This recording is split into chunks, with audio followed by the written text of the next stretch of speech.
नमस्कार दोस्तों, आज की शिक्षाप्रद कहानी एक सैनिक की दिल को छू लेने वाली कहानी है। ये कहानी एक सैनिक की है जो वियतनाम में युद्ध के लिए गया था। युद्ध समाप्त होने के बाद जब उसके घर लौटने की बारी आई तो उसने अपने माता पिता को सैन फ्रांसिस्को से फ़ोन लगाया।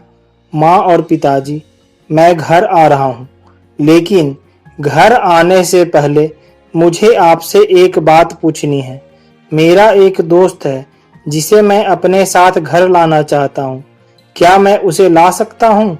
बिल्कुल बेटा, ये भी कोई पूछने की बात है। हमें तुम्हारे दोस्त से मिलकर बहुत खुशी होगी, माता पिता ने जवाब दिया। लेकिन पहले एक बात मैं आप लोगों को बताना चाहता हूँ, सैनिक बोलता गया। युद्ध में वह बुरी तरह घायल हो गया है।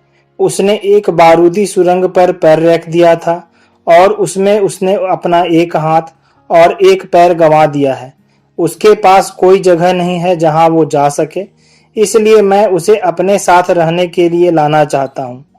उसकी यह बात सुनकर उसकी माँ बोली, बेटा, तुम्हारे दोस्त के बारे में जानकर हमें बहुत दुख हुआ।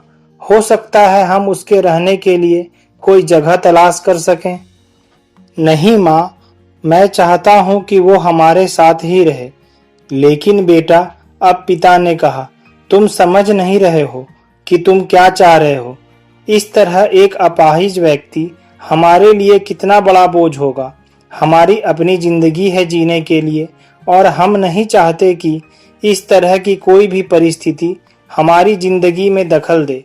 मेरे हिसाब से तुम्हें अकेले घर आना चाहिए और अपने दोस्त को वहीं छोड़ देना चाहिए। वह अपनी जिंदगी जीने के लिए कोई ना कोई रास्ता निकाल ही लेगा। सारी बातें सुनकर उस सैनिक ने फोन रख दिया।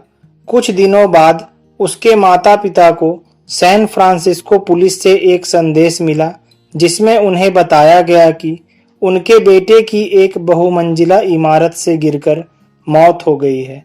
पुलिस के हिसाब से ये एक सुसाइड केस था। दुखी माता पिता ने तुरंत ही सैन फ्रांसिस्को के लिए फ्लाइट बुक कराई और वहां पहुंच गए। वहां उन्हें शहर के मुर्दा घर ले जाया गया ताकि वे अपने बेटे की पहचान कर सकें। उन्होंने उसकी पहचान कर ली, किंतु ये देखकर उनकी कपकपी छूट गई कि उनके बेटे का बस एक हाथ और एक पैर था। उन्हें सारी बातें समझते देर नहीं लगी, लेकिन अब कर भी क्या सकते थे। इस कहानी में जो माता पिता हैं वे हम में से बहुत से लोगों की तरह हैं जो अपनी सुविधाओं को सबसे अधिक महत्व देते हैं। वे उन लोगों से प्यार करना, रहना या समय बिताना चाहते हैं जो दिखने में अच्छे हैं, स्वस्थ हैं या फिर जिनके साथ रहकर उन्हें मजा आता है। वे ऐसे लोगों को पसंद नहीं करते जो देखने में स्वस्थ, सुंदर या अच्छे नहीं हैं या जो किसी भी रूप में उनके लिए असुविधाजनक हैं। वे ऐसे लोगों से दूरी बनाकर रखते हैं, लेकिन कभी-कभी उनके इसी व्यवहार के कारण उनके सामने ऐसी परिस्थितियां उत्पन्न हो जाती है जब उन्हें पछताना पड़ता है।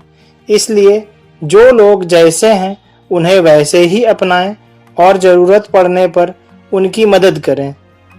दोस्तों, कहानी अच्छी लगी हो तो इस वीडियो को लाइक और शेयर करें और हमारे चैनल को सब्सक्राइब करें। धन्यवाद।